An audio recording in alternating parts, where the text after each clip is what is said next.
got scammed by this dealership, alright? So basically, it's Christmas. I've been working as a mechanic for like 4 months now. This is 2012. I'm 16. I don't have my permit yet, but I'm looking for a car. And on Christmas, I got $300, no, $400 from everyone in my family combined. So it's December 25th. The next day, I have work, and yeah, the next day I gotta go to work. So I go to work. Halfway through my shift, I call my dad up. I'm like, yo, I'm buying a car today. And he's like, no, you're not. So 2 hours goes by. He doesn't want to drive me. I'm still determined to get a car. So he calls me up. He's like, yo, this one dealer just called me. They said they got a 1998 Lincoln Town car. Has 88,000 miles on it. And they want $3 grand for it. 2,800 actually. So I'm pumped up. I rush to work, get the shit done, and I get out of work, and we head to the dealer. We go there. The shit is soaked. The inside of the interior is soaked. They said they just shampooed it. It smelled like shampoo, so I ignored that. My dad did too. We're looking at it. We're talking for a while, and this is the same dealer. My boss's dad, the owner of the station I was working at, the shop, he bought his car from the same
pay my boss to help me put it in. No help whatsoever at all, nothing. I put it in myself, had to cut the straps on the fuel tank, put new ones on, rig them up, and this car starts up fine. So I take it for a drive that day, like 10 miles maybe, and then after, this is what I hate. I'm doing 80 in a 2-lane fucking highway, and these motherfuckers decide to cut me off and do fucking 65 miles an hour. Like, what the fuck? But, yeah, fucking, after I take it for a drive, after the fuel pump was replaced, I decided I would park it, chill out for a little bit. So I do that. I come back out to start it. Bitch won't start, won't crank, nothing like that. No, I'm wrong. It will start, but it wouldn't. I couldn't get it out of park. So I call my boss up. He's like, "Yo, the transmission's probably fucked up on it now." I was like, "Bro, it's not the transmission." I go replace the brake switch, brake sensor switch. It's the switch that lets the car know if the brake is being pressed or not to take it out of gear. So I did that, and yeah, so I did that. Starts up fine. While I was doing that, I was under the floor, so I noticed a couple things. I noticed there was rust everywhere. Everything was corroded and rusted to shit. So I automatically, because we had a hurricane. This is December. We had a hurricane in October, Hurricane Irene. It was the year before Sandy. And so I automatically knew this car was in Hurricane Irene. So I started tearing shit apart, plastic panels, everything, carpet seats, everything was fucking rusted. The whole underside of the car rusted. And I was wondering, because back then these town cars with 80,000 miles on them would go for like $5 grand, $4 grand if you're lucky. So I automatically knew it was flooded, and that's why I got it for $2,800. They said they got it from some guy in South Jersey, and it was some old guy, whatever, but I started looking around the car. I find receipts from Jewish stores, and it's in Brooklyn. I have nothing against Jews. I'm just saying the car was in Brooklyn, and it was owned by a Jew before I bought it. And Brooklyn was flooded bad too, so it might have been the Bronx, not sure. But I know that area was flooded, and I think there was a 3-month process of them getting the car fucking ready, so they could sell it out on the streets. Like I've seen scams online. People do that shit all the time. So I fixed the brake sensor switch, whatever, and my radiator cracks. After the radiator cracks, I fixed that with JB Weld for a little bit. Intake manifold cracks. Starts getting a misfire. 3 cylinders were misfiring. I'm not sure of which one it was. I also have videos of this car on my channel from way back, like 2012, no, it was 2011, December 2011 I got it, because 2012 Sandy happened, Hurricane Sandy. Yeah, so early 2012, late 2011, I have videos of it. But yeah, so misfiring, fucking coolant all over the place. So I decided to get the intake manifold.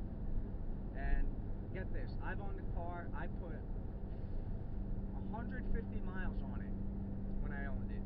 I paid $3 grand for it. I put 150 miles on it between the time I bought it in December and the time I junked it in May 2012. At the day I paid it off was the day I brought that bitch to the junkyard and scrapped it. But I decided to buy the intake manifold. I take it off, and I noticed the coolant was filled up in 3 cylinders. Filled up, 3 cylinders. So that was what was causing the misfiring. It sucked in coolant. The engine didn't seize. And I was thinking I might be able to get this coolant out, spray it out, let it air dry for a little bit, and then my senses kicked in. I threw out the intake manifold. I don't know why I did that. Could have returned it, and decided that I would junk it. And I spent $3 grand on this car, plus another $1,200 in parts. That was everything I just listed there. Isn't everything that fucked up on that car? But the more I bought the car the day after the fuel pump goes bad. It sits for a month and a half before I could save up money for a fuel pump, because I'm saving, because I have to pay the car payment, the insurance on it, shit like that. So a month and a half, then the brake switch, do that, and then 2 days, it was the day after the brake switch or 2 days after putting 80 miles on it. But 2 days after I fixed the brake switch, intake radiator cracks. Sits for a week, fix that. 4 days later, intake manifold cracks. Then after that, haven't driven it ever again. And 2 weeks, because I was making weekly payments, no credit, nothing like that. And my boss, they did not want to take the car back. I forgot to mention this. When the fuel pump went the day after I bought it, they did not want to take this bitch back. So my boss, I think he was buying and selling cars from them, and his dad bought his Hummer H3 from them and paid like 30 grand for it, whatever. My boss's dad was the one who bought the car, so my boss, the son, the guy who bought the car, he's good friends with him. He does all the mechanical work for him before they got hired. Some guy off the streets who doesn't know what they're doing, but he called them up, told them to take the car back. He screamed at him to take the car back because I don't know, he screamed at him. And after arguing with him for a while, they decided they'd take the car back, and my dumb ass said, because I would have lost the $1,500 on it. My dumb ass said, I'm not going to do it.